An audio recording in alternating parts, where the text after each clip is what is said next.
మీ అందరికి కూడా మరొకసారి వందనాలు. ఈరోజు ఒక ప్రత్యేకత ఉంది ప్రపంచంలో. ఏంటంటే అంతర్జాతీయ తల్లిదండ్రుల రోజు కదా, ఇంటర్నేషనల్ పేరెంట్స్ డే. తల్లిదండ్రుల్ని జ్ఞాపకం చేసుకుంటూ ప్రపంచంలో ఉన్న పేరెంట్స్ని గుర్తు చేసుకోవాలని అమెరికా మొట్టమొదటి ప్రెసిడెంట్ అబ్రహాం లింకన్ గారు ఈ ప్రతిపాదన చేశారు. ఈ జూలై నెల ఆఖరి ఆదివారం తల్లిదండ్రులని గుర్తు చేసుకోండి అన్నాడు. గుర్తు చేసుకోండి అని ఆయన ఈ రోజుని ఆఖరి ఆదివారాన్ని ఆయన ఏర్పాటు చేశాడు. అయితే దీని ప్రత్యేకత ఏంటంటే ఆయన తీసుకున్న బేస్ వచనం 5వ అధ్యాయం 6వ అధ్యాయం ఎఫెసీ పత్రిక 6వ అధ్యాయం 2వ వచనంలో ఉంటుంది. ఎఫెసీ పత్రిక 6వ అధ్యాయము 2వ వచనం. నీకు మేలు కలుగునట్లు నీ తండ్రిని తల్లిని సన్మానింపుము, అప్పుడు నీవు భూమి మీద దీర్ఘాయుష్మంతుడు వగుదువు. సో మరి ఇది నాకు తర్వాత తెలిసింది. అందువల్ల నేను దీని విషయమే ఎక్కువ ఈరోజు ఏమి మాట్లాడలేను. కానీ ఒక మాట మాత్రం గుర్తు చేయాలి. తల్లిదండ్రి కనుక లేకపోయినట్లయితే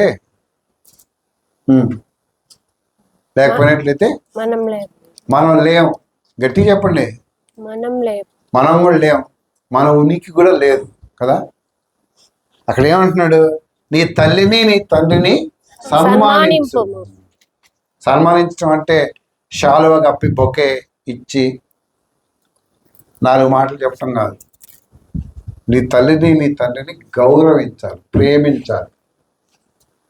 నీ తండ్రిని తల్లిని ఎందుకు సన్మానించమన్నాడు? నీకు మేలు కలుగునట్లు. నీకు మేలు కలిగినట్లు నీ తల్లిని నీ తండ్రిని మొన్న నేను పోయినసారి ఊరు వెళ్ళి వస్తున్నప్పుడు మా అమ్మ ఫోటో చూస్తా కూర్చున్నా. నేను ఐ వాజ్ జస్ట్ రిమెంబరింగ్. నా ఫోన్లో అమ్మ ఫోటో చూస్తూ నేను కళ్ళు మూసుకొని దేవా thank you for my mom అని ప్రార్థన చేస్తూ వస్తున్నాను. వెయిటర్ చూశాడు, వచ్చి అప్పటికి 2 సార్లు వచ్చాడు. నేను గమనించలేదా అండి. బ్రేక్ఫాస్ట్ తీసుకొచ్చాడు. ఏదో చదువుకుంటున్నాడు అనుకుని వెళ్ళిపోయాడు. మళ్ళీ వచ్చాడు. 3వ సార్ ఇంట్లో కూర్చాడు. సార్ ఎవరి ఫోటో సార్ చూస్తున్నారు మీరు అన్నాడు. మా అమ్మ ఫోటో అని చెప్పి. అంటే సార్ నాకు అమ్మ లేదు, నాకు నాన్న లేడు సార్ అని. నేను మామూలుగా చనిపోయారా అన్నా. కాదు సార్, నేను ఆర్ఫన్ని అన్నాడు. నేను అనాథిని. మా అమ్మ నాన్న ఎక్కడో బీహార్లో వరదలు వచ్చినప్పుడు వాళ్ళు చనిపోతే ఎవరో తీసుకెళ్ళి నన్ను అక్కడ జాయిన్ చేశారు. అది ఉంటుంది కదా, orphanage. So I was brought up there. 10వ క్లాస్ దాకా చదువుకున్నాను. తర్వాత వాళ్ళే నాకు ఈ ఉద్యోగం ఇప్పించారు. మా అమ్మ ఏంటో మా నాన్న ఏంటో నాకు తెలియదు సార్. సో ఆయన కళ్ళు చెమర్చినాయి. ఎందుకు గుర్తు చేస్తున్నారంటే మనలో చాలామంది తల్లిదండ్రులు ప్రభువుని నమ్ముకోలేదు. అయినా మనం నిమ్మకు నీరు ఎత్తినట్టు కూర్చుంటాం కదా. వాళ్ళని ప్రభువులోకి నడిపిద్దాం. వాళ్ళు నాకు వ్యతిరేకంగా ఉన్నారు, వాళ్ళు నా మాట వినరు, వాళ్ళు నా మీద కత్తి దోస్తున్నారు, నేనంటే పడదు కదా. అయితే ప్రభు ఏం చెప్తున్నాడు? అక్కడ మంచి మాట ఉంటుంది చూడండి, నీకు మేలు కలుగునట్లు. అంటే if you want to be blessed, English respect your father and is the first commandment that has a promise added. That has a promise added. Respect your mother. అది ఏంటమ్మా ఎన్ఐబియా? కింగ్ జేమ్స్ లో చదువు. హానర్ యువర్ ఫాదర్ అన్నమాట. చదువు. And that you may live long in the land. నీకు మేలు కలుగునట్లు నీ తల్లిని నీ తండ్రిని సన్మానించు, దానివల్ల నీవు అప్పుడు నీవు భూమి అప్పుడు మీద నీవు దీర్ఘాయుష్మంతుడు దీర్ఘాయుష్మంతుడు అవుతావు. సో తల్లిదండ్రులు ఉన్న వాళ్ళకి ఒక చిన్న రిక్వెస్ట్ ఏంటంటే మీ తల్లిదండ్రుల్ని see, నేను అప్పుడప్పుడు అప్పుడప్పుడు కాదు బాగా ఫీల్ అవుతుంటా, అరే ఇప్పుడు నా కష్ట సమయంలో మా అమ్మ ఉంటే ఎంత బాగుండేది. ఏ బ్యాంక్ నుంచి అయితే డబ్బులు ఇచ్చేది, లేకపోతే ప్రార్థన చేసేది, లేకపోతే ఏదో ఒకటి చేసేది. చాలా కష్టం వచ్చినప్పుడు నా పక్కన నిలబడింది మా అమ్మ. So I remember them. అయితే కష్టాలు వచ్చినప్పుడు రిమెంబర్ చేసుకోవడం కాదు, వాళ్ళు ఉన్నప్పుడే, వాళ్ళు బ్రతికున్నప్పుడే వాళ్ళని సన్మానించండి, వాళ్ళ ప్రభువు నమ్ముకునేది చూడండి. ఫస్ట్ నెంబర్ 1 వాళ్ళంటూ వదిలేయకండి. Don't leave them. ఏదో అయిపోయింది, వాళ్ళకి అన్నారు, నేను కనమన్నానా, సరే వాళ్ళకి అన్నారు, నా అంతటి నేను బాగా సిద్ధపడ్డాను, మంచివాడిని అయిపోయా. ఆ ముసలిని తెచ్చి ఎవడు పెట్టుకుంటాడు నెత్తి మీద కాదు. దేవుని వాక్యం, నువ్వు విశ్వాసి అయితే నీకు మేలు కలుగునట్లు నీ తల్లిని నీ తండ్రిని సన్మానించుము. సన్మానించాలి, వాళ్ళు ప్రభువుని తెలుసుకున్నట్టు చేయండి. అండ్ వాళ్ళని గౌరవించండి. నీకు మిగిలితే వాళ్ళకి పెట్టడం కాదు, వాళ్ళకి పెట్టినాక నువ్వు తెలుసు. Can I repeat it? నీకు మిగిలితే వాళ్ళకి పెట్టడం కాదు, లేకపోతే సత్యాన్నం తీసుకెళ్ళి వాళ్ళకి పెట్టడం కాదు. నీకు వాళ్ళకి పెట్టి మిగిలితే నువ్వు తిను, అది కాదు. నువ్వు లీవ్ పెడితే ఈసారి మీ తల్లిదండ్రులకి వెళ్ళి సువార్త చెప్పు, వాళ్ళు నడిపించదు, నీ బాధ్యత. That is your responsibility. లేకపోతే నువ్వు నరకానికి వెళ్తావు, వాళ్ళు నరకానికి వెళ్తారు, దేవుడు నేను క్వశ్చన్ చేస్తాడు దాని విషయం. పోయి ఏం చేసేవాడు నువ్వు అన్నట్టు.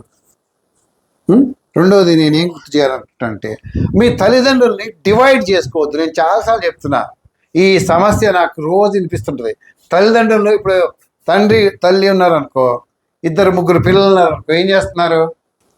ఒక ఆయన అన్నాడు, తల్లి 10 మంది పిల్లలు, 15 మంది పిల్లలు, 20 మంది పిల్లలు కూడా చూసుకుంటుందంట, కానీ 20 మంది పిల్లలు ఒక్క తల్లిని కానీ ఒక్క తండ్రిని కానీ చూసుకోలేదు. అది పాతకాలమ్మా, అవిశ్వాసులు. మరి మనకు సంబంధించింది ఏంటి? Don't divide. మొన్న నేను ఒక ఆర్టికల్ చదివాను. పెద్ద కొడుకు కుక్కట్పల్లిలో ఉంటాడంట, రెండో కొడుకేమో ఇక్కడ మన కుషాయిగూడలో ఉంటాడు. ఇద్దరికి మంచి విల్లాస్ ఉన్నాయి, ఇద్దరు ఇంజనీర్లే, ఇద్దరు కోడళ్ళు మంచి స్టేటస్లో ఉన్నారు. అయితే వాళ్ళ సిస్టమ్ ఏంటంటే, బ్రేక్ఫాస్ట్ లంచ్ ఏమో ఆయన కుషాయిగూడలో చేయాలి, డిన్నర్కి ఎక్కడికి వెళ్ళాలి? కూకట్పల్లికి పోవాలి. ఎందుకంటే అదంతే మాట, అట్లా నిర్ణయించుకున్నారండి. అమ్మా నాన్న ఒక దగ్గరే ఉంచారు, కాకపోతే బ్రేక్ఫాస్ట్ లంచ్ ఒక దగ్గర చేయాలి. సండే రోజు ఎవరికి వీలుంటే వాళ్ళ దగ్గర ఉండాలి, వాళ్ళ ముందే తీసుకోవాలి అపాయింట్మెంట్. పెద్దవాడి దగ్గర ఉంటాడా? పెద్దవాడు పెళ్ళికి పోతే చిన్నవాడి దగ్గర ఉండాలి, చిన్నవాడు కూడా ఇద్దరు పెళ్ళికి పోతే ఇద్దరు కలిసి ఇంట్లో ఉండాలి.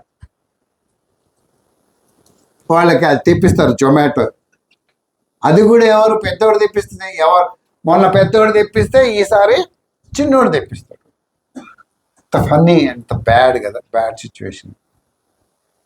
Don't divide them. వాళ్ళు పంచుకోకండి దయచేసి. నీ తల్లిని నీకు మేలు కలుగునట్లు నీ తండ్రిని తల్లిని సన్మానింపు, అప్పుడు నీవు భూమి మీద దీర్ఘాయుష్మంతుడు వగుదువు. దేవుడు ఈ కొద్ది మాటలు ఎందుకో మరి నాకు ఈరోజు ఈ మాటలు షేర్ చేయాలనిపించింది. ఈరోజు అందుకే ఈ మాటలు నేను మీతో షేర్ చేశాను. సో దేవుడు ఈ మాటలు మన మీద ఇట్లా దీవించను కాక. అపోస్తుల కార్యాలు 2వ అధ్యాయంలో ఒక మాట చదువుదాం. అపోస్తుల కార్యాలు 2వ అధ్యాయం 11వ అధ్యాయం 26వ వచనం. అపోస్తుల కార్యాలు 11వ అధ్యాయం 26వ వచనం.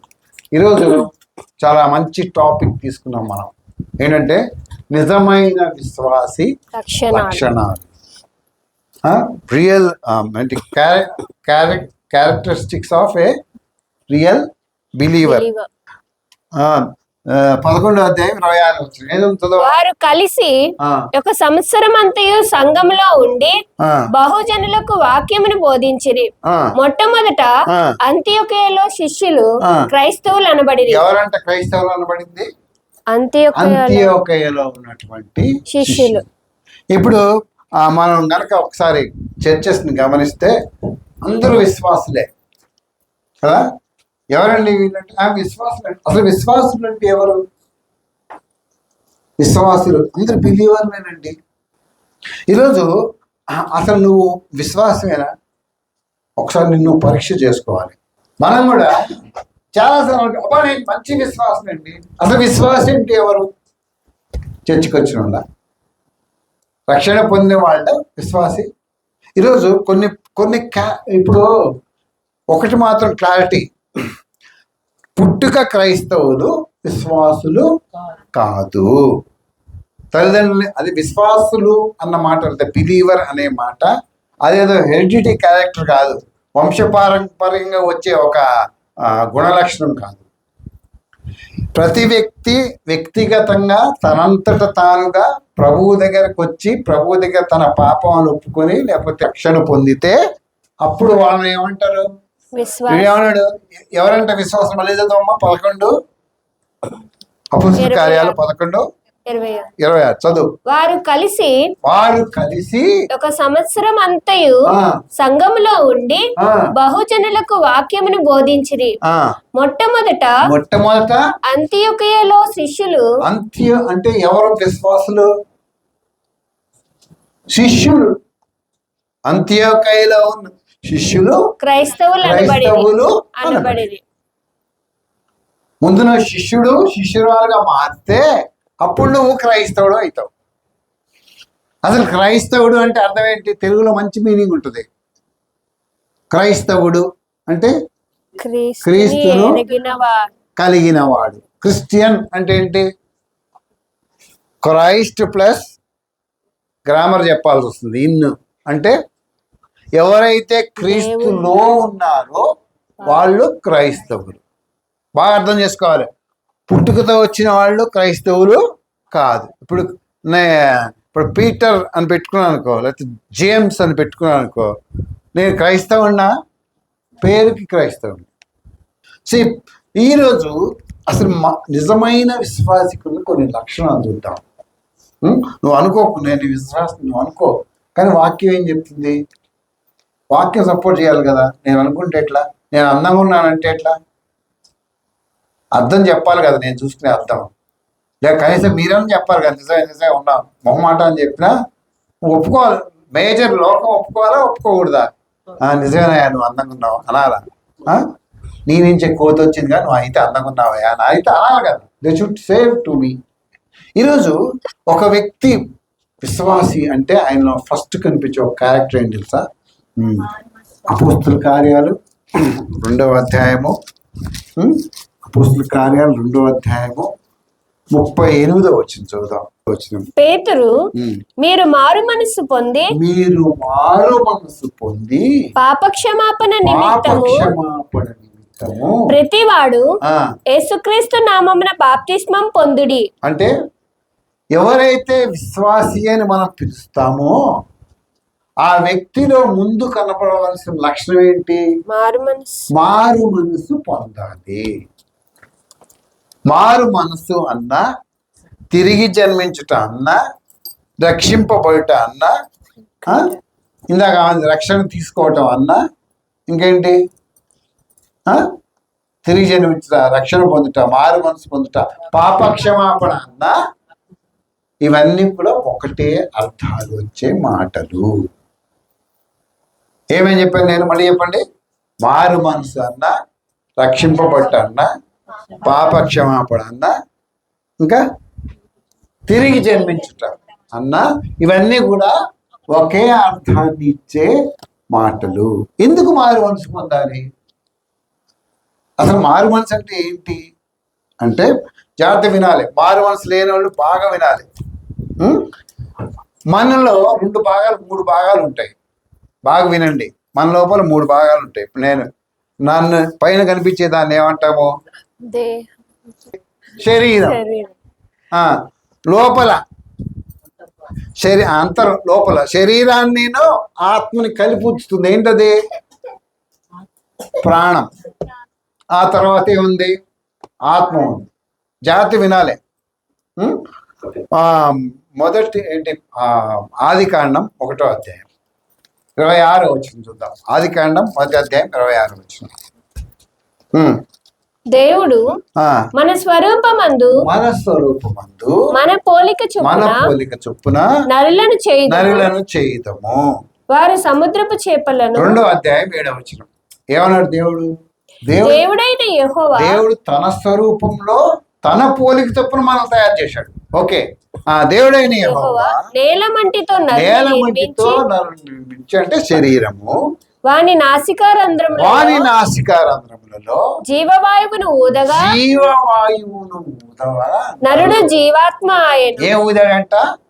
జీవవాయువు, జీవము కలిగినటువంటి జీవాన్నిచ్చే వాయువు గాలి ఊదాడు. అంటే నరుడు జీవాత్మ ఆయను, జీవించున్న ఆత్మ కలిగిన వాడుగా మార్చబడ్డాడు. అంటే దేవుడు ఏం చేశాడు? శరీరం ఇచ్చాడు, ప్రాణం ఇచ్చాడు, ఆత్మని ఇచ్చాడు కదా. కొంచెం మారుద్దాం మనం దీన్ని. ఈ స్టేటస్ని దేహం ఇచ్చాడు, ప్రాణం బదులు మనసు ఇచ్చాడు. నీ కాంక్షియస్ అంటాం కదా. కాంక్షియస్ అంటే నీ మనస్సాక్షి. ఒక మనస్సాక్షిని ఇచ్చాడు, తర్వాత ఆత్మని ఇచ్చాడు. దేవుని ఉద్దేశం ఏంటంటే శరీరం కాదు, ఆత్మ మనస్సు కలిసి శరీరాన్ని నడిపించాలి. బాగా వినండి. మన లోపల ఉన్న దేవుని ఆత్మ, మన లోపల ఉన్న మనస్సు కలిసి శరీరాన్ని నడిపించాలి. అంతవరకు అర్థమైందా? కానీ ఏమైంది? మనం ఎప్పుడైతే పాపం చేశారో ఆదాము అవ్వ, మన లోపల ఉన్న ఆత్మ చనిపోయింది. 3వ అధ్యాయం 7వ వచనం. అప్పుడు వారిద్దరి కన్నులు తెరవబడెను. అంటే అంతవరకు ఆత్మీయ నేత్రాలతో వాళ్ళు పనిచేశారు. అందుకే దేవునితో సంభాషించారు. వాళ్ళు సిగ్గు తెలుసుకోలేకపోయారు. దేవుడికున్న పవర్స్ అన్నీ వాళ్ళకు ఉండేది. జంతువులు రమ్మంటే వచ్చినాయి, పొమ్మంటే పోయినాయి. వాళ్ళకి పేర్లు పెట్టారు. వాళ్ళ సిగ్గు, శరీర సంబంధమైన ఇష్యూస్ వాళ్ళ మధ్య రాలేదు, భయపడలేదు. They are very happy. ఎప్పుడైతే సైతాన్ వచ్చి వాళ్ళని ఇంటరాగేట్ చేసి వాళ్ళని తప్పుదోవ పట్టించారో ఆ పండు తిన్నారు. ప్రభు ఏం చెప్పాడు? ఈ పండు తినములు నిశ్చయముగా నీవు చచ్చిపోతావు అన్నాడు. వాళ్ళు చచ్చిపోయారా అంటే ఆత్మీయంగా చచ్చిపోయారు. ఎట్లా తెలుసు మనకి? అప్పుడు వాళ్ళిద్దరి కన్నులు అంటే అంతవరకు వాళ్ళు ఆత్మీయ కన్నులతో ప్రవర్తించారు.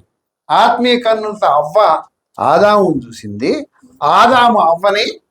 అందువల్లే వాళ్ళ ఇద్దరి మధ్య ఉన్న శరీర ఆకర్షణకి స్థానం లేకుండా పోయింది. ఎప్పుడైతే ఈ ఆత్మీయ కన్నులు మూయబడ్డాయో, అంటే ఆత్మ చనిపోయిందో, పాపం చేయటం వల్ల ఆత్మ చనిపోయిందో, శరీరం కన్నులు పనిచేయటం ప్రారంభించాయో, అప్పుడు వీళ్ళిద్దరి మధ్య ఆకర్షణ మొదలైంది. వెంటనే ఇద్దరు ఏం చేశారు? సిగ్గుపడి అంజూరు పాకులు కట్టుకున్నారు. మారు మనస్సు అంటే ఏంటి? చనిపోయిన దేవుని ఆత్మ బ్రతకటం. నెంబర్ 1. అసలు నువ్వు ఎందుకు చనిపోయావు? నువ్వు ఎందుకు చనిపోయావు? ఎందుకు చనిపోయావు అంటే ఇందాక మనం ఒక వాక్యం చదివారు పాస్టర్ గారు. హబక్కుకు గ్రంథం 1వ అధ్యాయం. హబక్కుకు గ్రంథం 1వ అధ్యాయం 15వ వచనం చదువుతాం. అసలు మనల్ని సైతాన్ గాడు ఎక్కడ బంధించి పెట్టాడో తెలిసిపోద్ది మనకి. చాలా మంచి వాక్యం. 1వ అధ్యాయం 15వ వచనం చదవమా. హబక్కుకు 1వ అధ్యాయం 15వ వచనం. వాడు గాలము వేసి మానవులనందరినీ గుచ్చి లాగి ఉన్నాడు. ఎవడాడు? సైతాన్ గాడు. మనిషిని ఎట్లా పట్టుకున్నాడు? నువ్వెందుకు మారు మనసు పొందాలంటే సైతాను 3 రకాలు పట్టుకుంటాడు మనిషిని. ఒకటి గాలం వేస్తాడు, రెండవది వాడు ఉరులు రొక్కి చిక్కించుకొనిచున్నాడు, మనల్ని చిక్కించుకుంటున్నాడు. ఉరులు అంటే మీకు ఐడియా ఉందో లేదు? ఈ పక్షులు బట్టే వాళ్ళు ఏం చేస్తారంటే ఒక వల వేస్తారు అక్కడ, వేసి దాని చుట్టూ ఈ కర్రలు పెట్టి ఆ వల మధ్య ధాన్యం చల్లి ఒక కొంగను పెడతారు అక్కడ, కొంగని పెట్టి ఆ కొంగ యొక్క 2 కళ్ళు కుట్టేస్తారు. కుట్టేసి వాళ్ళు అంత దూరం వెళ్ళి నిలబడతారు. కొంగని కానీ పావురాన్ని కానీ ఏం పట్టాలంటే ఆ పక్షిని అక్కడ పెడతారు, చిలకని కానీ అక్కడ పెడతారు. పెడితే ఈ వలలో దాని కాళ్ళు ఆల్రెడీ చిక్కుని ఉంటాయి. ఇక ధాన్యం ఉంది కదా, కళ్ళు మూసేసి ఉంటుంది కదా, కళ్ళు కుట్టేస్తాడు కాబట్టి ఆ పక్షి ఏమనుకుంటుంది, అక్కడ ధాన్యం ఉందని ఇట్లా ముక్కు కొడుతుంటుంది. పైన వెళ్తుంటాయి కదా పక్షులు, అవి చూస్తాయి, అబ్బబ్బా ఇది ఒక్కటే తింటుంది అని ఏం చేస్తాయి, గుంపు గుంపు వచ్చి దాని లోపల చిక్కుకుంటాయి. అప్పుడు వాడు వచ్చి పట్టుకుంటాడు. ఒకటి వల వేసి పట్టుకుంటాడు, 2 గుచ్చి లాగి ఉన్నాడు, గాలం వేసి పట్టుకుంటాడు, ఉరుగి చిక్కించుకొంచున్నాడు. మూడోది వాడు తన వలతో వారిని కూర్చుకొని వలతో దాన్ని కూర్చుకొని సంతోషపడి గంతులు వేయుచున్నాడు. వలలో ఏమన్నా పెడతారా, చేపలు పట్టేటప్పుడు ఏమైనా ఎర పెడతారా వలలో? ఏమయ్యా ఏం వేయరు, వలలో ఏం ఎర పెట్టరు, గాలానికే పెడతారు కానీ వాళ్ళకి ఏం పెట్టరు. వల అట్లా ఇస్తేస్తాడు. నువ్వు ఎందుకు మారు మనసు పొందాలి తెలుసా? నిన్ను అక్కడ పట్టుకున్నాడు సైతాన్ గాడు, ఏదో ఉచ్చు బిగిచ్చాడు నీకు. ఏ సినిమా, లేదా ఒక అబ్బాయి, ఒక అమ్మాయి, ఒక డబ్బులు, ఒక ఆకర్షణ, నీకు అక్కడ ఎరబెట్టి ఆడ వదిలేశాడు. వాళ్ళు చూడు ఎంత బాగున్నారో, నువ్వైతే అంటూ ఇరుక్కున్నావు. గాలం వేసి పట్టుకున్నాడు నీకు. అందుకే నువ్వు మారు మనసు పొందాలి, లేకపోతే నువ్వు ఆ గాలానికి ఇరుక్కొని ఉంటావు. గాలం వేసి పట్టుకున్నాడు. ఇప్పుడు చిన్న చేపన ఇప్పుడు మొన్న ఎప్పుడో చూశాను నేను, ఈ చికెన్ ముక్క దాన్ని గుచ్చి, గాలాన్ని గుచ్చి గట్టిగా గుచ్చి దాన్ని కట్టి ఏం చేస్తున్నాడు, గాలం విసురుతున్నాడు. విసరంగానే ఆ కిందకి వెళ్ళంగానే ఏమొస్తాయి, పెద్ద పెద్ద చేపలు వస్తున్నాయి. వచ్చి ఆ దానికి ఉన్న చికెన్ ముక్క తినటానికి ట్రై చేసినప్పుడు ఆ గాలం వాటి నోటి తగులుకుంటుంది. వాడు ఏం చేస్తాడు, గాలం బరువు ఎక్కగానే లాగేస్తాడు. బయటికి రాగానే మళ్ళీ దాని నోటి నుంచి ఆ మొక్క దాని లోపలికి వెళ్తే, ఎందుకంటే గాలానికి చిక్కుంది కదా, దాన్ని నిడిపించేసి మళ్ళా ఆ మొక్కను మళ్ళా గాలాన్ని తగిలించి మళ్ళా వేస్తున్నట్టు. మారు మనసు లేకపోతే నువ్వు ఎందుకు నేను ఎక్కడో పట్టుకున్నాడు నీకు సైతాన్. నువ్వు ఎందుకు దేవుడి దగ్గర రాలేకపోతున్నావు, నువ్వు ఎందుకు ప్రభువున్నా, నేను ఎక్కడో పట్టుకున్నాడు దేవుడు, సైతాన్ ఒక గాలం వేసి పట్టాడు. సినిమా అనే గాలం, ఆకర్షణ అనే గాలం, పేకాట అనే గాలం, మందు అనే గాలం, వ్యభిచారం అనే గాలం, ధనాశ అనే గాలం వేసి పెట్టాడు. అట్లా నువ్వు నీకు అర్థం కావట్లేదు. నువ్వు ఆ గాలంలోనే ఉంటే ఏం చేస్తారు, గాలంలో చేపను పట్టుకున్నాడు, దాన్ని వదిలేస్తాడా, పాపము దీని నిండా దీని పొట్ట నిండా జనం ఉంది, ఇది పిల్లల్ని పెట్టుద్దిలే వదిలేద్దాము అని తీసుకుని వదిలేస్తాడు. మళ్ళీ జనం ఉందా, ఇంకెక్కువ డిమాండ్ వస్తుంది, తీసుకెళ్తాను ముందు వదిలేస్తాడు. అందుకే మారు మనసు పొందమన్నాడు. నువ్వు మారు మనసు పొందకపోతే నువ్వు విశ్వాసివి కాదు. నువ్వు అనుకో, మీ తల్లిదండ్రులు విశ్వాసులు అయి ఉండొచ్చు. నీ విశ్వాసం అనేది పుట్టుకతో రాదు, లేకపోతే క్రైస్తవ్యం అనేది నీ పుట్టుకతో చెప్పుకోవడానికి వస్తుంది. కానీ నువ్వు నిజమైన క్రైస్తవురాలివి కాలేవు. నిన్నే చెప్పాను కదా, నువ్వు క్రైస్తవ కుటుంబంలో పుట్టావు కాబట్టి క్రైస్తవుడు అన్నావు. అదే వేరే కుటుంబాల్లో పుట్టినట్టయితే నువ్వు మారు మనసు లేకుండా నువ్వు విశ్వాసవి కాలేవు. నువ్వు ఎందుకు మారు మనసు పొందలేకపోతున్నావు? ఏం ఆపుతున్నాయి నిన్ను? ఎందుకు ప్రభువుని నమ్ముకోలేకపోతున్నావు? ఇంకో ఇప్పుడు మారు మనసు ఎందుకు పొందాలి అంటే, మారు మనస్సుకి పరలోకానికి సంబంధం ఉంది. బాగా వినండి, దేనికి సంబంధం ఉంది? మారు మనసుకి పరలోకానికి సంబంధం. బాప్తిజమానికి మా పరలోకానికి సంబంధము లేదు. మరి బాప్తిజం ఎందుకు తీసుకోవాలి? బాప్తిజము నువ్వు ఈ లోకంలో ఇచ్చే సాక్ష్యం, నేను ప్రభువుని నమ్ముకున్నాను. బాప్తిజమాన్ని పురిటి స్నానము అన్నారు. అంటే ఒక ఆమె ప్రసవించిన తర్వాత 11వ రోజుకో 21వ రోజుకో చుట్టుపక్కల వాళ్ళని పిలిచి, ఇదిగో నాకు ఒక కొడుకు పుట్టాడు లేదా కూతురు పుట్టిందని చెప్పి నలుగురికి ఏంటి ఆంధ్రాలో సలివిడి పెడతారా, తెలంగాణలో ఏం పెడతారు? పరలోకానికి మారు మనసుకి సంబంధం ఉంది. నువ్వు పరలోకం రావాలంటే మారు మనసు పొందాలి. మత్తయి సువార్త 3వ అధ్యాయం 1వ వచనం. ఎందుకు బాప్తిజం ఇచ్చి యోహాను వచ్చాడు యేసుప్రభు కంటే ముందు కదా?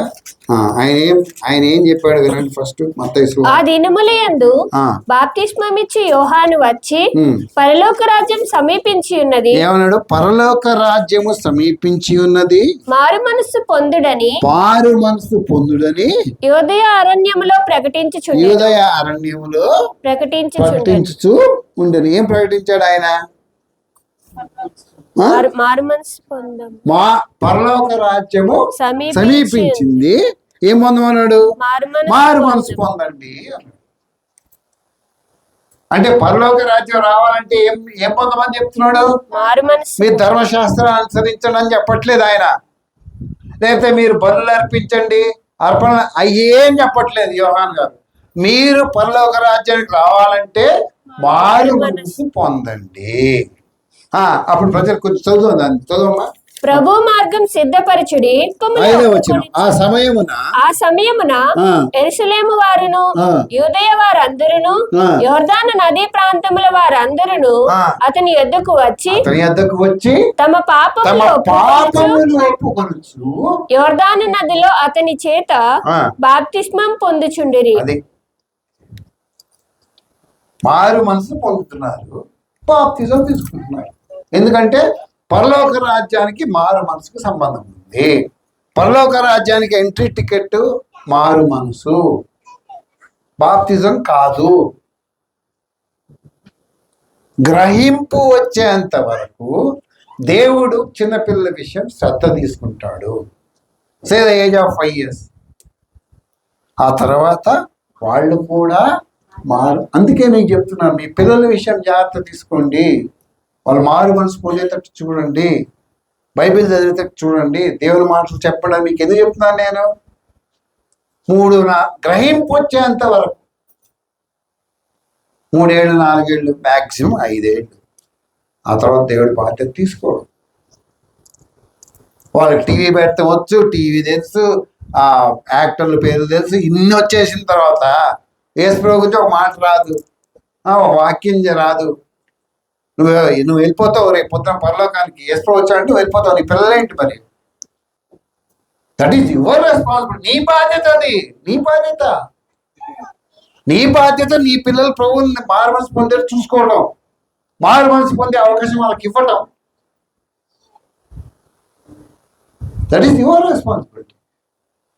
పరలోక రాజ్యానికి మారు మనసుకి సంబంధం ఉంది. సరే, ఈయన చెప్పాడు. మరి యేసుప్రభు ఏం చెప్పాడు? 4వ అధ్యాయం 17వ వచనం. మత్తయి సువార్త 4వ అధ్యాయం 17వ వచనం. ఆయన ఏం చెప్పాడు చూద్దాం. అప్పటి నుండి యేసు పరలోక రాజ్యం సమీపించి ఉన్నది కనుక మారు మనసు పొందుడని చెప్పుచూ ప్రకటింప మొదలు పెట్టాడు. ఆయన కూడా అదే పాట పాడాడు.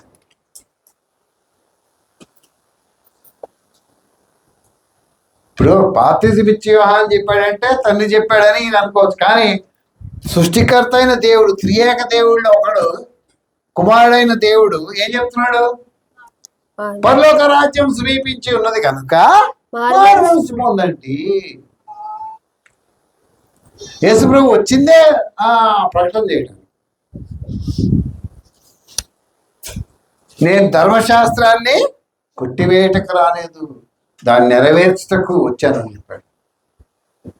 మారు మనసు పొందండి. మారు మనసుకి పరలోకానికి సంబంధం ఉంది. మారు మనసు పొందకుండా నాకు అన్నీ రావాలి, ఇంకా టైం ఉంది, నేను ఇంటర్మీడియట్ అయ్యి మారు మనసు పొందుతా, 7th అయినా పొందుతా, 10th అయినా పొందుతా, అప్పటిదాకా పొందు, కానీ అప్పటిదాకా ఉంటామని గ్యారంటీ ఉంది. మారు మనసు పొందండి. పోనీ శిష్యుడు ఏం ప్రకటన చేశారు? అపోస్తలుల కార్యాలు 2:38 ఇందాక మనం చదివాం. పేతురు ఏమన్నాడు? మారు మనసు పొంది యేసు నామమున బాప్తిస్మం తీసుకో. సో మారు మనసు పొందాలి. మారు మనసు ఎందుకు పొందాలి? సో హ్యావ్ సమ్ త్వరతో వెళ్ళిపోదాం. మారు మనసు ఎందుకు పొందాలి? మనం ఒక నెంబర్ 2వ రీజన్, పాప క్షమాపణ పొందడానికి మారు మనసు పొందాలి. పాప క్షమాపణ అపోస్తలుల కార్యాలు 2 చదివేశాం. అపోస్తలుల కార్యాలు 3:19.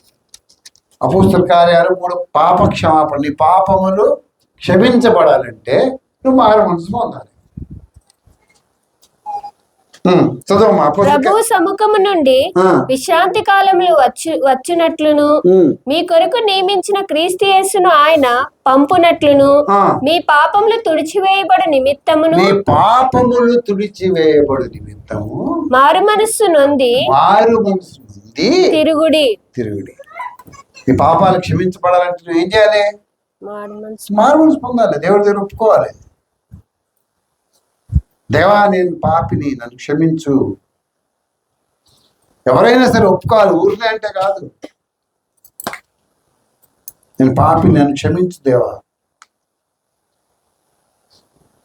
నువ్వు ఎవరికైనా సువార్త చెప్పినప్పుడు వాళ్ళతో ఈ ప్రార్థన చేయించు. దేవా, నేను పాపిని, నన్ను క్షమించు. పాప క్షమాపణ అనేది వ్యక్తిగతం. It's individual, it's not a collective. నీ నీ తల్లిదండ్రులే వాళ్ళే ఒప్పుకోవాలి, నువ్వు కాదు ఒప్పుకోవాల్సింది. పాప క్షమాపణ పొందాలంటే నువ్వు ఏం చేయాలి? నీ పాపములు వాళ్ళ దగ్గర, దేవుడి దగ్గర ఒప్పుకోవాలి. ఓకే. రక్షణ పొందటం, నువ్వు మారు మనసు పొందాలి. నువ్వు దేని నుంచి రక్షింపడటానికి? దేని రక్షింపడటానికి? రోమా 6:23 ఏమంటుంది? పాపం వలన వచ్చు జీతము అయితే దేవుని కృపావరము ఎలయనగా పాపం వలన వచ్చు జీతము మరణము. పాపము వలన వచ్చు జీతము మరణము. అయితే దేవుని కృపావరము మన ప్రభువైన క్రీస్తు యేసునందు నిత్య జీవము. నువ్వు నీ పాపం వలన వచ్చే జీవితం నుంచి బయటికి రావాలంటే నిత్య జీవం కావాలి. నిత్య జీవం కావాలంటే నువ్వు ఏం చేయాలి? మారు మనసు పొందాలి. మారు మనసు పొందాలంటే పాపాలు ఒప్పుకోవాలి.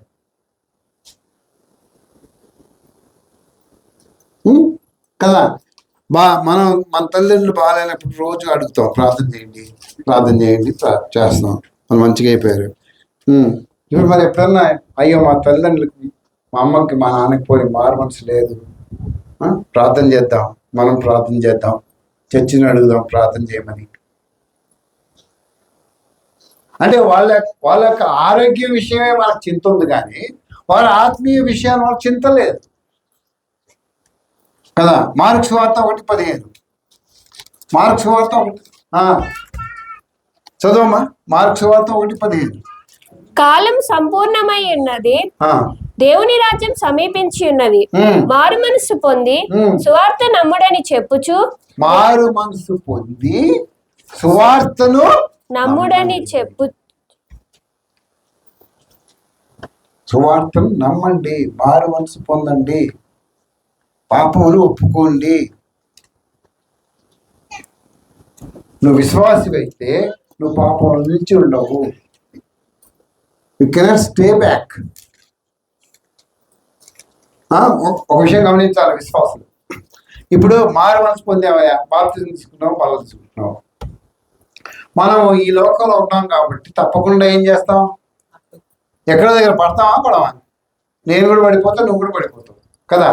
ఏదో మాట తూలుతావు, లేకపోతే ఒక అబద్ధం ఆడతావు, లేకపోతే ఒక సినిమా చూస్తావు, లేకపోతే ఒక పాట వింటావు, ఏదో సంథింగ్ యూ విల్ డూ, ఏదో బూతు మాట మాట్లాడతావు, సంథింగ్ యూ విల్ డూ, ఎందుకంటే నువ్వు లోకంలో ఉన్నావు.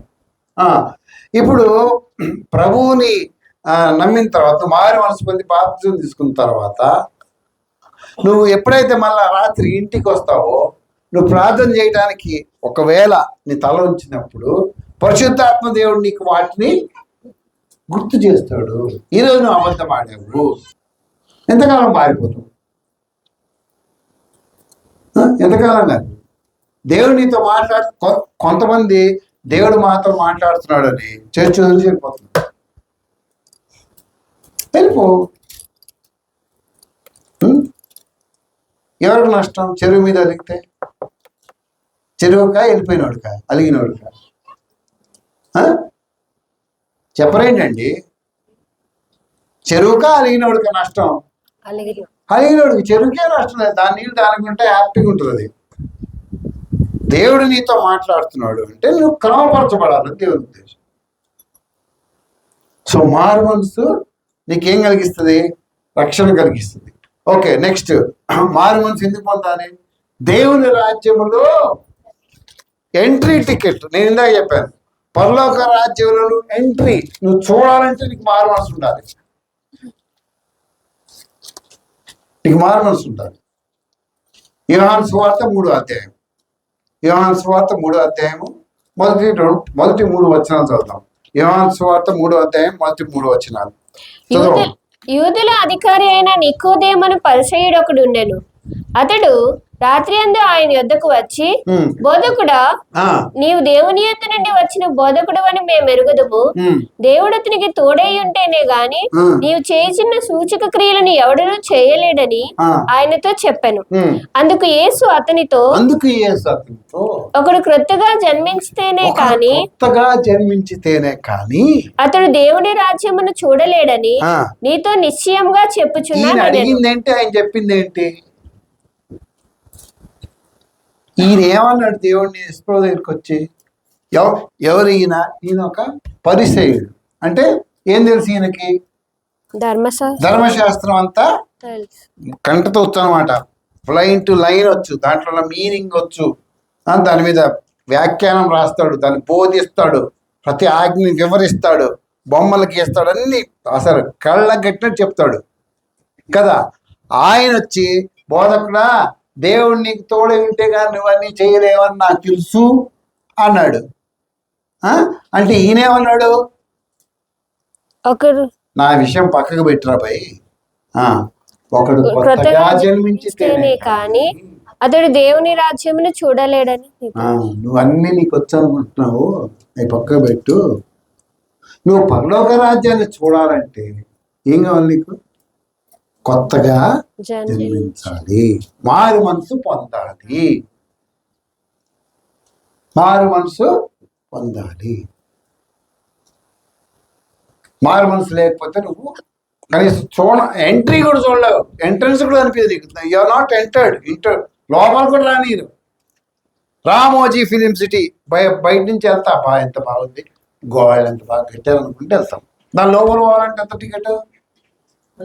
15. వందే భారత్ అబ్బా, ఎంత స్పీడ్ పోతుంది చూడు, భలే ఉంటుందబ్బా, బాగా ఫుడ్ పెడతాడు. నువ్వు దాని లోపలికి వెళ్ళాలంటే ఏముండాలి నీకు? 1750 రూపాయలు టికెట్ ఉండాలి. నేను ఇట్లా వెళ్ళి ఇట్లా చూసేస్తా అంటే టక్కున తలుపులు పడిపోతాయి. ఆ టీసీ వచ్చి అడుగుతాడు, ప్రతి ఒక్కరిని అడుగుతాడు, కొత్త కనిపించిన వాళ్ళందరినీ అడుగుతాడు. లేదు సార్ నేను చూస్తాను. అవునా, అయితే వరంగల్ దాకా 850 రూపాయలు టికెట్ కడతావా? కట్టాలి. ఇంక మధ్య నీకు ఎక్కడ ఆగే ప్రసక్తే లేదు. 850 రూపాయలు టికెట్ రాసుకుంటాడు, వరంగల్ రాగానే బయట నెట్టేస్తాడు. అయిపోయింది. బయట ఆయన నెట్టడు, నువ్వేం దిగిపోతావు. నువ్వెంతన్నా మొత్తుకో, మరి ఎందుకు ఎక్కావు? నీదే టికెట్ లేదు కదా. 850 రూపాయలు టికెట్ కట్టించుకొని వరంగల్లో దింపిపోతాడు. ఓ సీట్ ఉంటే కూర్చోబెడతాడు. వెళ్ళేటప్పుడు ఇస్తారు, ఏదైతే టీ బ్రేక్ఫాస్ట్ ఇస్తారు, అది తినుకుంటే కూర్చో, వరంగల్ రాగానే దిగిపో, అంతే. అందుకే ఆ ట్రైన్ ఎక్కడానికి వచ్చిన వాళ్ళు ఎవ్వరు లోపల రారు. ఎందుకు? 2 నిమిషాలు ఆగుద్ది. నువ్వే ఎంత పెద్దోడు ఎక్కడన్నా ఎక్కని 2 నిమిషాలే. పరలోక రాజ్యం అంతే. నీకు మారు మనసు లేకపోతే నువ్వు చూడలేవా బాగుందని. నీ క్రైస్తవ్యం, నీ భక్తి, నీ మంచి పనులు, నీ మంచి క్రియలు, నువ్వేం అడగద్దు. అక్కడ కనిపిస్తుంది జీవ గ్రంథంలో ఏముంటుందంట చూడండి ఒకసారి. ఏంటది ప్రకటన గ్రంథంలో మంచి భలే ఉంటుంది, అది 20:12 చదువు. మరియు ధవళ సింహాసనం మరియు గొప్పవారేమి కొద్దివారేమి మృతులైన వారందరూ ఆ సింహాసనం ఎదుట నిలువబడి ఉండుట చూచితిరి. అప్పుడు గ్రంథములు విప్పబడెను. మరియు జీవ గ్రంథమును వేరొక గ్రంథము విప్పబడెను. ఆ గ్రంథముల యందు వ్రాయబడి ఉన్న వాటిని బట్టి తమ క్రియల చొప్పున మృతులు తీర్పు పొందిరి. అంటే ఆ గ్రంథంలో ఏంటి? మామూలు గ్రంథం ఉంటుంది, తర్వాత జీవ గ్రంథం ఉంటుంది. ఇప్పుడు యేసు ప్రభు రాకడ ముందు మనం చచ్చిపోయామనుకో, చనిపోతే ఫస్ట్ ఇట్లా కళ్ళు మూయగా నెక్స్ట్ ఎంట్రీ ఎక్కడ? పరలోక రాజ్యం ఎంట్రీలో. పరలోక రాజ్యం ఆ ద్వారం దగ్గర మనం వెళ్ళంగానే మన పేరు ఆ జీవ గ్రంథంలో ఉందా లేదా? జగదీష్ కుమార్, రైట్, రండి సార్. లేదు, పోండి సార్. సరే, నేను ఇంత ప్రసంగం చేశాను, నా పేరు లేదా? నేను అరుస్తాను ఉంటా. మా గురువు గారు వచ్చి లాక్కొని పోయి దాంట్లో పడేస్తాడు. మారు మనసు పొందండి. ఎందుకంటే దేవుని సన్ని ప్రవేశించాలి అంటే మారు మనసు పొందాలి, కంపల్సరీ, తప్పదు అది. మారు మనసు లేకపోతే నువ్వు దేవుని రాజ్యంలో ప్రవేశించలేవు. Okay, what is the next? నిత్య జీవం పొందాలంటే, ఎటర్నల్ లైఫ్. మారు మనసు పొందాలంటే నువ్వు ఏం చేయాలంట? అపోస్తుల కార్య రోమా పత్రిక 6:23 ఇందాక చదివామని. ఏలైనగా పాపం వల్ల వచ్చే జీతము మరణము, అయితే దేవుని కృపావరము మన ప్రభు అయిన క్రీస్తు యేసునందు నిత్య జీవం. ప్రభు అయిన నిత్య జీవం అంటే ఏంటి? What is eternal life? ఎప్పటికీ బతికే ఉంటా. అంటే దేవుడు ఎంత కాలం ఉంటాడో సంఘము కూడా అంతే కాలం ఉంటుంది. నిత్య జీవం, ఎటర్నల్ లైఫ్, నో ఎండ్. ఈ లోక సంబంధం అయినట్లే చూస్తాం కానీ అరే నిత్య జీవం అక్కడ నువ్వేం, అక్కడ ఏంటి? నువ్వు ఈ లోకంలో ఉన్నప్పుడు నువ్వేం చేసావో వాటి యొక్క ఫలం అక్కడ దొరుకుతుంది నీకు. That is eternal life. అది దానికి ఎండ్ లేదు. శాశ్వతమైన 4 ఉన్నాయి. దేవుడు ఈజ్ ఏ శాశ్వతుడు, ఆయనకి నో ఎండ్. అల్ఫా నేనే, ఒమేగా ఆదియు అంతమును నేనే ఉన్నాను. I'm the end and I'm the beginning. దేవుడు శాశ్వతమైన వాడు. నీ ఆత్మ శాశ్వతమైంది. నీ ఆత్మ means your spirit is eternal. అది మారదు. మూడవది పరలోకం శాశ్వతమైంది. Heaven is a permanent place. 4వది నరకం శాశ్వతమైంది. 4 శాశ్వతమైంది. పరలోకము, నరకము, నీ ఆత్మ, దేవుడు. దేవుడు ఎంతకాలం ఉంటారో మిగతా ఈ 3 ఎంతకాలం ఉంటాయి. ఒకవేళ నువ్వు నరకంలోకి వెళ్ళావు అనుకో, మారు మనసు లేకుండా అక్కడే ఉంటావు, నిత్యకాలం అక్కడే ఉంటావు. పరలోకానికి వస్తే పరలోకంలో ఉంటావు. అయితే నిత్యత్వంలో నువ్వేం చేస్తావు? నువ్వు ఇక్కడ ఏమైతే చేసావో, ఇక్కడ ఏమైతే కష్టపడి సంపాదించుకున్నావో అక్కడ అవి అనుభవిస్తావు. You are going to enjoy the fruit of the eternal life. ఇక్కడ నువ్వు చేసిన ఏంటి సాక్రిఫైజెస్ అంటే సమర్పణలు, నువ్వు యేసు ప్రభు కోసం నష్టపోయినాయి, యేసు ప్రభు కోసం ఇచ్చిన నీ సమయం, నీ డబ్బు, నీ బలము, నీ శక్తి, యేసు ప్రభు వెంబడించిన విధానం, నువ్వు స్వార్థ చెప్పిన విధానం, అవన్నీ అక్కడ వస్తాయి. యేసు ప్రభు కోసం నీ యొక్క సమర్పణ దేవుడు లెక్కలో తీసుకుని దాన్ని బట్టి నిత్య జీవనం you will going to enjoy it. So నిత్య జీవనంలో ప్రవేశించాలంటే మారు మనసు పొందాలి. There is no fear. ఎందుకు అదోనీరామ్ జడ్సన్ అని ఒక ఆయన ఉండేవాడు 18th century. అదోనీరామ్ జడ్సన్ ఏం చేశాడంటే బైబిల్ని ఆయన గ్రీక్ భాష నుంచి ఇంగ్లీష్ భాషలోకి తర్జుమా చేశాడు. అది రోమా ప్రభుత్వానికి ఇష్టం లేదు. ఇష్టం లేకపోతే ఆయన ఏం చేశారు తెలుసా, 17 నెలలు ఇట్లా చేతులు వెనక్కి కట్టేసి కాళ్ళు కట్టేసి ఏలాడదీశారు. ఇప్పుడు మనం ఉట్టికి ఏలాడి, గ్రామాల్లో ఈ పెరుగు ఉట్టిలు ఉంటాయి కదా, పెరుగును పెట్టాలి దాని లోపల, ఇట్లా ఉట్టిలాగా ఉంటుంది, అట్లా ఆయన ఏలాడదీశారు 17 నెలలు. ఎందుకు? ఆయన సువార్త చెప్తున్నాడు. ఆయన పడుకోవటానికి లేదు, కూర్చోవడానికి లేదు, నిద్రపోవడానికి లేదు. కాళ్ళ కృత్యాలు తీర్చుకోవాలంటే, అన్నం తినాలంటే అప్పుడు ఇప్పేవాడు. తర్వాత మళ్ళీ మామూలుగా 17 నెలలు అనుభవించాడు. ఆ తర్వాత ఆయన బర్మా దేశానికి వెళ్ళిపోయాడు, మిషనరీ వెళ్ళిపోయి అక్కడ బైబిల్ తర్జుమా చేసి బర్మా భాషలోకి 100ల కొద్దీ సంఘాలు పెట్టాడు. ఎందుకు చేశాడు? ఆయన గొప్ప ఇంటి మనిషి, ఇంగ్లాండ్ దేశంలో ధనవంతులు. ఎందుకంటే ఆయన నిత్య జీవులకు సుఖం అనుభవించాడు. భక్త్ సింగ్ గారు 10,000 సంఘాలు పెట్టాడు. జేడి మాథ్యూస్ గారు, జిఆర్ లార్న్ గారు, మన తెలిసిన సంఘం, ఆర్ఆర్కే మూర్తి గారు, విలియం కేరీ గారు, వీళ్ళందరూ ఎందుకు కష్టపడ్డారు? యేసుప్రభు యొక్క శిష్యులు ఎందుకు కష్టపడ్డారు? ఎందుకంటే నిత్య జీవం అది.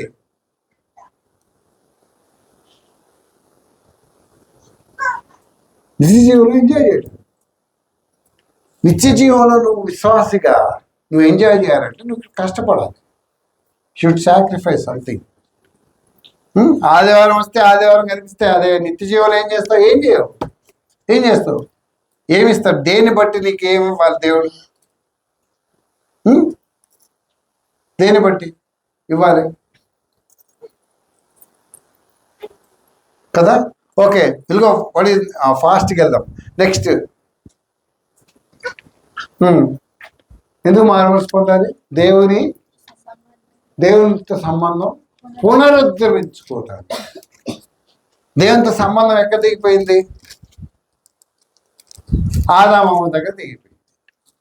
ఆ సంబంధం మళ్ళా దేవుడు మళ్ళా పునరుద్ధరించాలి. మళ్ళీ రివోక్ అవ్వాలంటే నువ్వు మారు మనసు పొందాలి. యాకోబు పత్రిక 4వ అధ్యాయం 2వ వచనం తొందరగా చదువుతాం. దేవుని యొద్దకు రండి, అప్పుడు ఆయన మీ యొద్దకు వచ్చును. ఏమంటున్నాడు? దేవుని యొద్దకు రండి, అప్పుడు ఆయన మీ యొద్దకు వచ్చును. పాపులారా మీ చేతులను శుభ్రం చేసుకొనుడి, ద్విమనస్కులారా మీ హృదయములను పరిశుద్ధపరచుకోండి. ఏమంటున్నాడు? దేవుని యొద్దకు రండి, ఆయన మీ యొద్దకు వచ్చును. చాలు. నువ్వు మారు మనసు ఎందుకు పొందాలి? నువ్వు దేవుడి దగ్గరికి వస్తే ఆయన దగ్గరికి వస్తావు. నువ్వు దేవుని తిరస్కరిస్తే ఆయన నిన్ను తిరస్కరిస్తాడు. దర్శనం. దేవుడు ఎవరిని ఎక్కడ బలవంతం చేయడు. ఎవరైనా బలవంతం చేశాడా? నీకు చెప్తాడు అంతే. దేవుడు మనిషికి స్వేచ్ఛా స్వాతంత్రాలు అంటాం, ఫ్రీ విల్ అంటాం. ఇది ఇప్పుడు ఆదాము అమ్మకి ఏం చెప్పాడు? ఇదిగో అన్ని చెట్ల పళ్ళు తిను,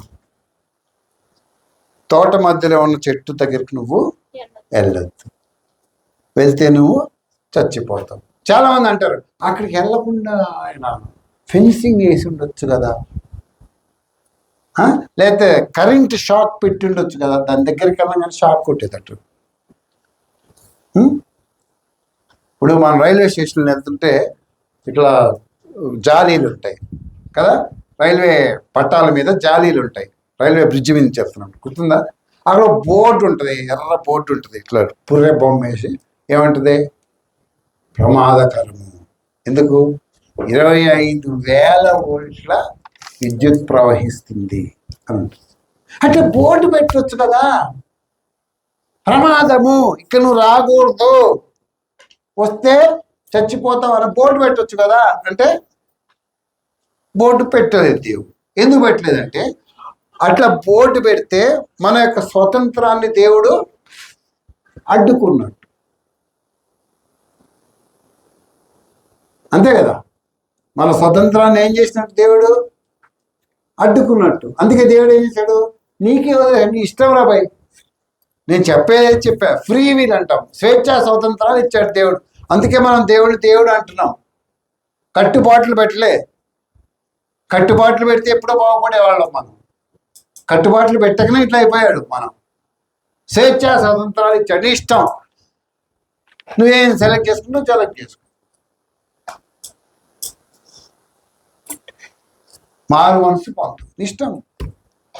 పొందితే నీకు దీవెన, పొందకపోతే నీకు నష్టం. సో లాస్ట్ పాయింట్ ఏంటి? మారు మనసు ఎందుకు పొందాలి? క్రీస్తుని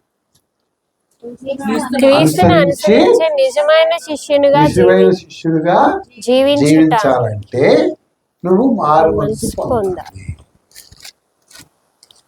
నువ్వు నిజమైన శిష్యుడిగా జీవించటం లేదు అంటే నీ మారు మనసు డౌట్ ఒకసారి చెక్ చేయి.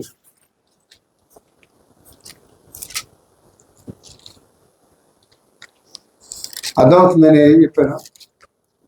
నువ్వు నిజమైన నిజమైన శిష్యుడు కాకపోతే కనీసం ఒక్క చిన్న పని, ఒక చిన్న ప్రార్థన, ఒక సంఘానికి క్రమంగా రావడం, అవి మరి చిన్న చిన్న విషయాలు, ప్రార్థన కానీ నీ సంఘం విషయంలో, నీ వ్యక్తిగత జీవితంలో అవి రెగ్యులర్గా లేవు అంటే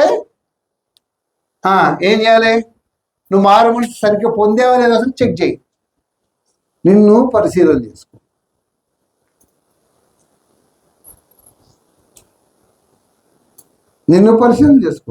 ఎందుకంటే దేవుడు నేను కాదు.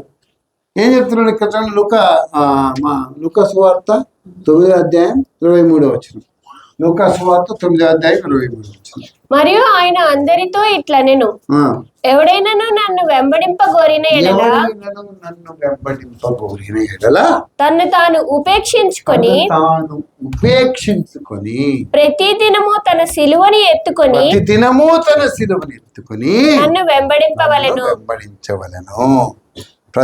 తను తాను ఉపేక్షించుకొని తగ్గించుకొని ప్రతిదినము తన సిలువను ఎత్తుకొని నన్ను వెంబడించవలెను. తగ్గింపు జీవితం, దేవుని కోసం సమయం ఇచ్చే జీవితం. నీ సిలువను ఎత్తుకొని తిరుగుతున్నావు ప్రతిరోజు. చర్చికి రావడం పెద్ద సిలువ నీకు. ప్రార్థనకు రావడం అంటే అది పెద్ద భారం. అదేంటది, ఆ గొలగతా కొండ మీద ఈడ్చుతున్నట్టే ఫీల్ అయిపోతావు. ఆ రాణి వారు నేను కొడుతున్నారు, కొరడా దెబ్బలు తింటున్నావు, నువ్వు రాలే. అది కాదు ఆయన చెప్పేది. ప్రతి దినము లేవంగా నుంచి పడుకునేంత వరకు దేవుడికి ఎంత టైం ఇస్తున్నావు? బైబిల్ చదువుతున్నావా? పోనీ బైబిల్ వింటున్నావా? ప్రార్థన చేస్తున్నావా? సువార్త చెప్తున్నావా? చేయట్లేదు అంటే నేను కాదు, నువ్వే పరిశీలన చేసుకుని మారు మనసు పొందాను అసలు నిజంగా దేనికి విలువిస్తున్నావు? దేవుని సహవాసానికి విలువ ఉందా కదా? దేవుని సహవాసానికి విలువిస్తున్నావా? దేవుని సంఘానికి ఎందుకు వస్తాం? సంఘానికి ఎందుకు వస్తాం అండి మనం చర్చికి? సంఘముగా ఉండడం కాదు. సంఘము అంటే బిల్డింగ్ కాదు, సహవాసం, దేవునితో సహవాసం. ఫెలోషిప్ విత్ ద లార్డ్ అంటాడు. దేవునితో సహవాసం చేయడానికి నువ్వు రావట్లేదు అంటే నీకు దేవునితో సహవాసం కన్నా ఇతర విషయాలు నీకు విలువ ఇస్తున్నాయి కాబట్టి నువ్వు రావట్లేదు. Skipping the fellowship. నువ్వు దాన్ని అంటే దాన్ని స్కిప్ అయిపోతున్నావు. అంటే స్కిప్ అంటే తెలుగులో ఏమంటారు? నువ్వు తప్పించుకుంటున్నావు. It's not value. నీ దృష్టిలో అది విలువ అయింది కాదు. You are not valued person. Church అంటే నీకు వాల్యూ లేదు. ఎందుకు ఇట్లా అనిపిస్తుంది? ఒకసారి అంటే అనిపిస్తుంది. మాటకి ఎందుకు వస్తుంది అంటే నీ ఒకసారి టెస్ట్ చేయి. మాటకి ఎందుకు పాపం చేస్తున్నావు ఒకసారి చూసుకో. నిజమైన విశ్వాసి మారు మనసు కలిగి ఉంటాడు. నిజమైన విశ్వాసి యథార్థంగా ఉంటాడు. నీ మారు మనసు కరెక్ట్ ఉందా? నీ మారు మనసు పొందావా? చనిపోయావు అనుకో, ఈరోజు ఎక్కడికి వెళ్తావు? ఒకటి. రెండవది, నువ్వు మాటికి పడిపోతున్నావా? మాటికి పడిపోతుంటే ఒకసారి ఏం చేయాలి? మాటికి జ్వరం వస్తుంది అనుకో, హాస్పిటల్కి వెళ్తాను. వాచ్ పెట్టుకుంటుందా? హాస్పిటల్కి వెళ్తాను. హాస్పిటల్కి వెళ్తుంది కదా, అదే తగ్గిపోతురే, పైన ఇంట్లో ఉన్నందుకు వస్తుందేమో అనుకుంటుందా? వారం చూస్తుంది, రెండో వారం ఏమవుద్ది, వెళ్ళాల్సిందే కదా, హాస్పిటల్కి వెళ్ళాల్సిందే, అదే తగ్గిపోద్దులే. ఈ సీను ఏదో సమస్య తెచ్చి పెడుతుంటాడు నాకు అనుకుంటా కూర్చుంటుందా? కూర్చోదు. 2 వారాలు చూసినా తగ్గకపోతే 3వ వారం అన్నా కంపల్సరీగా వెళ్తుంది. ఆలోచన చేయి, నీ జీవితంలో ఇంతవరకు ఆశీర్వాదం లేదు, నువ్వు ఎటు పోతున్నావో నీకే తెలియదు, సరైన నీకు ఒక స్టేటస్ లేదు, స్థాయి లేదు, అవగాహన లేదు. ఇప్పుడు 6 నెలలు 7 నెలలు అయిపోయింది, ఈ రోజుతో 7 నెలలు అయిపోద్ది, ఇంకా 2 రోజులు అవుతుంది కదా. ఈ 7 నెలల్లో కనీసం ఎంతమందికి స్వార్థ చెప్పావు? పోనీ అది కూడా వద్దు, 7 నెలల్లో ఎన్ని ఆదివారాలు క్రమంగా వచ్చావు? నువ్వు రాలేదు అంటే నీ మనసు డౌట్. ఎస్, నువ్వు ఎక్కడ అంటే మారవలసి పొందావు కానీ ఎక్కడికి వెళ్ళిపోయావు అనమాట. మళ్ళీ యువర్ స్కిప్డ్ అవుట్, నువ్వు ఎక్కడికి జారిపోయావు. కాబట్టి అలా ఈ సమయంలో సమయం తీసుకుందాం, దేవుడి దగ్గరికి వద్దాం. దేవా, నిజమైన విశ్వాసకి మారు మనసు ఉండాలని నువ్వు గుర్తు చేసావు. నాకు మారు మనసు ఉంది కానీ ఏం లేదు, నా శిలువను ఎత్తుకొని నడిచే అనుభవం నాకు లేదు. నేను చాలా ఈజీగా తీసుకుంటున్నా, అన్ని చాలా సులువుగా తీసుకుంటున్నా, ఆత్మీయ విషయాలన్నీ సులువుగా తీసుకుంటున్నా కదా. ప్రార్థన అంటే సులువు కాదు, సండే స్కూల్ అంటే సులువు, బైబిల్ అంటే లెక్కలేదు. అలా పెద్ద పెద్ద మాటలు మాట్లాడతాము, అలుగుతాము. నువ్వు దేవుడి మీద అలుగుతున్నావు అంటే అర్థం ఏంటి? ఒకసారి టెస్ట్ చేసుకో. దేవుడి మీద అలుగుతున్నావు, దేవుడి మీద కోపం వస్తుంది. దేవుడు అంటే కుటుంబ ప్రార్థన లేదు నీకు, ఎక్కడి నుంచి కుటుంబం ప్రభు దగ్గర ఎందుకు కూర్చుంటుంది కదా.